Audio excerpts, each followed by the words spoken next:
PlayStation. Sony has brought to us their brand new gaming headphones, the Sony INZONE H3 and the Sony INZONE H9. I believe there's also an H7 that's in the middle tier. This is the cheap boys. This is the expensive boys. Not only are they for PlayStation 5, and you can kind of tell because they're doing the whole black and white aesthetic, they're also for PC. You know what, we'll start on the cheap end. There's a bonus box here. Oh, they left us a note. Okay. A shirt. It's kind of see-through. Even better. I'm gonna put it on right now. Ooh. I've been exercising for this. Editor, put in romantic music. Yeah. Oh my god. Editor, blur that. Editor, blur it. Oh no. Now let's put on some real merch again. LTTstore.com, new short circuit hoodies. Okay, let's start with the INZONE H3s. Yeah, so these are $99, which is it's just a pretty good price. That's the same price as Razer's Barracuda X's, which are their lower tier, which are probably the better ones to get if you're gonna get Razer headphones, because I would not spend lots of money on Razer headphones. Okay. A USB-A to like 3.5 millimeter adapter. That's chonky. Here's the cable for the headphones. It's just a textured plastic.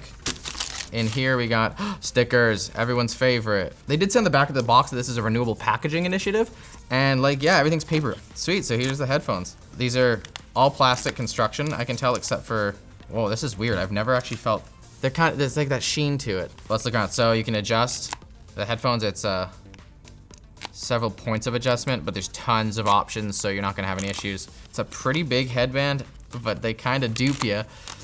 It looks like it has a head cushion that goes all the way around, but this is squishy, and this is hard plastic. See, so I can squish, and then, so that might be really uncomfortable in the seams. We'll have to try them on. A boom arm microphone, has a click? So it might have, maybe it has an auto mute function. Volume up and down. Wow, they have no wireless connectivity.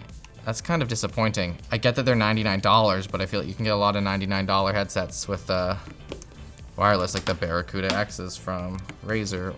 I think that there's lots at the price point, and even if there isn't, then it's still kind of a big missing feature, especially if these are like kind of targeted for your PlayStation 5, because my PlayStation 5 might be a bit further than this away. As long as you have nobody who needs to ever cross in front of the TV, you're good. They say don't plug it into a laptop. It's after embargo, can't tell me what to do, Sony. Plug it into my laptop. Let's put them on.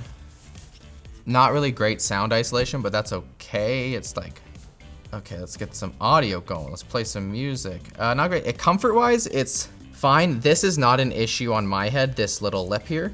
You can see that they stick out pretty far because there is a decent amount of depth.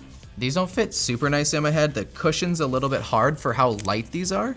They don't really stick on. Like, there's very little clamping force, for better or for worse. Luckily, you're not moving too much when you game. I don't know if you're like me, you just kind of go.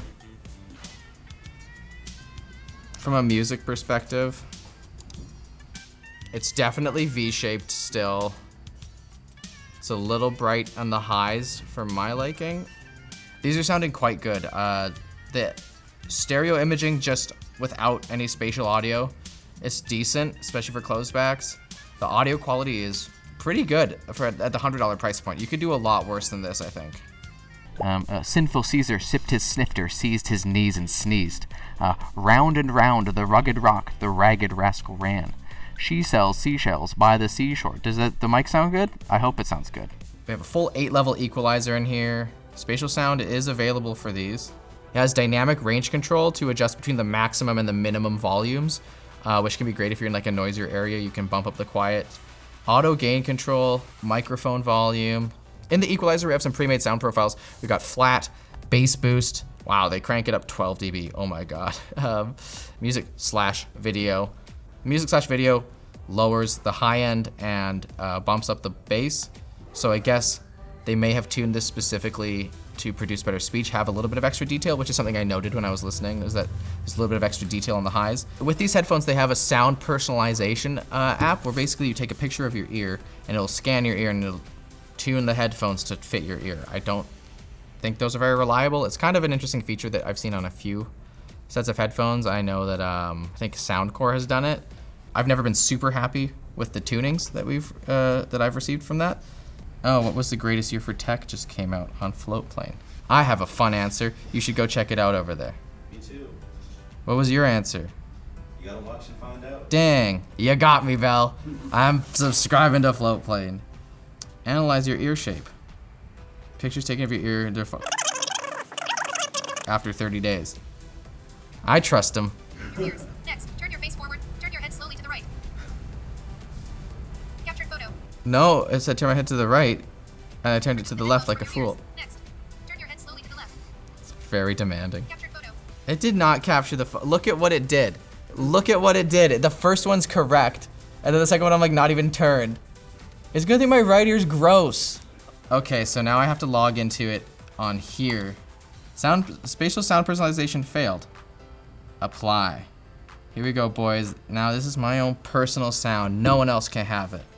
Okay, spatial audio. If it's on, it doesn't sound that much better than just having stereo. Funny how that is. I don't. Okay, if I turn it off. You know, it makes a difference. I just don't see how it makes a big difference. I'm gonna try again. It sounds worse. Every single time I've tried any app that does like ear personalization, it makes the audio sound like crap. For me, it constantly bumps up the treble to really annoying amounts, making it sound cheap and tinny. And it feels like I've lost the bass in this, and I don't really feel like I have much of a better semblance of where things are. Now that I've switched it on and off a couple times, I can't really tell the difference. So maybe I got dumb for ears, but for $100, you could do worse. Before we get to Sony's Fancy Pants headphones, we're gonna do something fancy in our pants with today's sponsor, Manscaped. Thanks to Manscaped for sponsoring this video. Grooming below the waist is made easy with their Performance Package 4.0 kit, designed to contain everything you need. It includes the IPX7 rated Lawnmower 4.0, convenient for wet or dry operation, the Weed Whacker ear, nose, and hair trimmer, plus other goodies like the Shed travel bag and Manscaped's anti-chafing boxers. Get 20% off plus free international shipping using the link below. Ooh, this much smaller sticker. It's easier to get into. INZONE H9. It's got acoustic structure to achieve rich spatial expression, a boom microphone with high quality sound, and blah blah blah. Noise canceling function. Oh, to get with dual noise sensor technology, it's wireless unlike the previous one. 2.4 gigahertz of signal. Noise canceling, Bluetooth, and Discord certified. I didn't know that that's a thing. 32 hours of battery life with noise canceling off. Apparently it's only 20 hours with noise canceling on. So that's doing some heavy duty processing in the headphones. That's a big gap. But let's get inside, let's look. Oh, it's a little bit of fancier presentation too. We got a Type-C to USB-A cable. We have booklets, stickers. Hey Razer, this is a good way to make a dongle. It doesn't block any ports. Who would have thought of that? Oh, you can go PC or PS5. Easily connectable. There's a button here that's probably for pairing. Also an LED to indicate the status of your headphones, whether or not it's connected.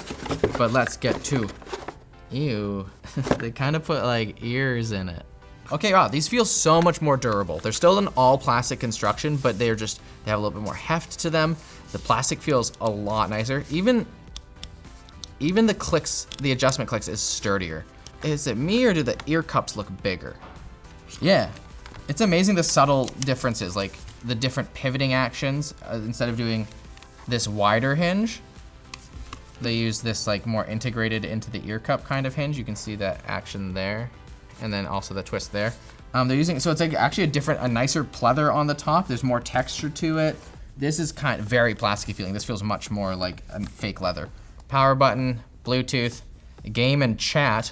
Noise canceling or ambient mode, USB-C port, volume knob.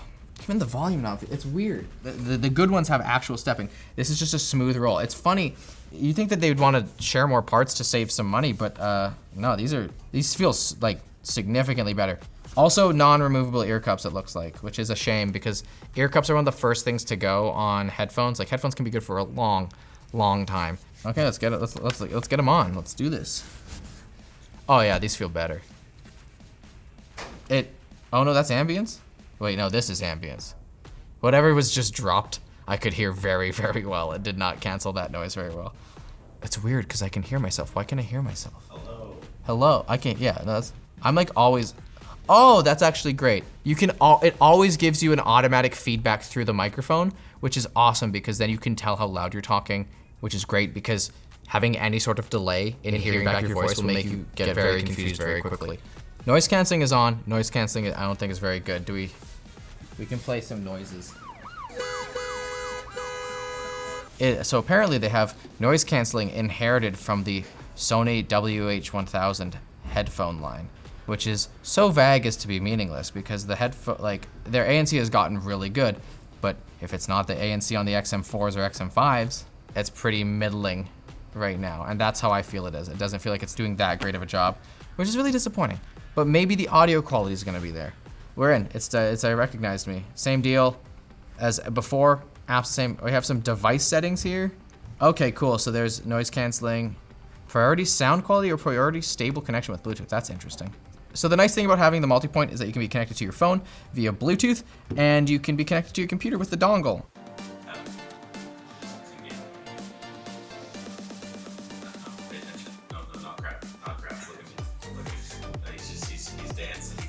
These definitely sound more alive. I don't know.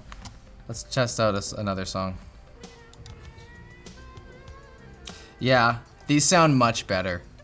Quite good actually.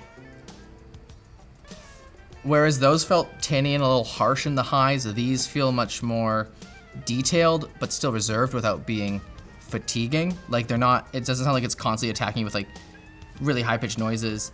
They're just more full feeling overall. Okay, so the sound, I don't know, it's fine. It sounds really good. It sounds good. It sounds better than the previous headphones. You get about 30 seconds of it actually functioning before it stops. It changes the noise canceling profiles just fine, but the EQ doesn't work. So I don't really know what's going on. It seems like the app on the PC isn't really working with me. It isn't changing settings. It like changes one setting and then nothing else sticks. We're just gonna ditch this. Sorry, Sony and fans. I would like to spend more time with it, but we're gonna move on. Okay, so we're hooked up to the PS5. We're gonna be playing some Returnal today. I've never played it before. And we got the 3D audio going on my headphones. Let's play some freaking Returnal. Like the spatial audio is quite good. Like I can hear things around me. I hear things when they're behind me and below me. I'm gonna turn off the spatial audio just to get a quick comparison. Oh, would have dodged that if I had spatial audio. There's not that much more positional information that I really gained from the 3D audio, and I've still yet to feel like it really is. And maybe it's tough because this is like kind of a high movement, higher action thing. Maybe if I was doing something like The Last of Us, where it's like slow and methodical and you're trying to listen for things that are around you. The sound quality, good. Sounds great. It's very detailed. I can hear stuff. Position, like for an open backed headphone, the soundstage feels pretty wide. I'm impressed. Though we should remember that these are $300, which is a lot. Getting it up and running with the PlayStation was literally as easy as plugging in the dongle, which is great. I'm not sure if you can do it with Bluetooth, but if you have the dongle, why would you use Bluetooth? The latency is excellent. The moment I see a sound effect, I hear it. It's great. In terms of their implementation with Sony's products, as well as their overall quality in terms of build and sound, they're not a bad buy. Sony, you did okay. You could have done better. You did fine. Okay. These, I think for $100, you could do better, but they're not a terrible buy. I wouldn't get them for a PC. Also, the cable for PlayStation doesn't really make sense, so I don't really get what the H3s are for. So let's talk about the H9s. $300, you get a lot of features packed into these, but it's hard to recommend over substantially cheaper headphones that are gaming focused like the SteelSeries Arctis 7s or the HyperX Clouds. For $300, do these really justify the price? It's tough to say. The build quality is nice. They were very comfortable. The sound quality was quite good. I enjoyed those. Are they better than the Barracuda's Pros, which would probably be a near competitor? Absolutely, they're better. They actually sound good, and they were convenient to work with. Even if their software didn't function that well, I could actually get into it without having to sign up for anything. This is a good first step for Sony. I think there's a lot of lessons they can learn from these. I think as a PlayStation accessory, these are quite good. Both of them. They're both decent options. The wire's too short though. Sony, what are you thinking? If you like this video, keep an eye out for our upcoming video about Sony's new INZONE monitor. That looks pretty good. I wish I was unboxing it, but sadly that is going to Nicholas Plouffe. Well, that's not sad. It's sad for me. Otherwise, if you want to check out something you can watch right now, why don't you check out my unboxing of the Razer Barracuda Pros. They're probably a competitor because they're only $50 cheaper. But yeah, Sony INZONE.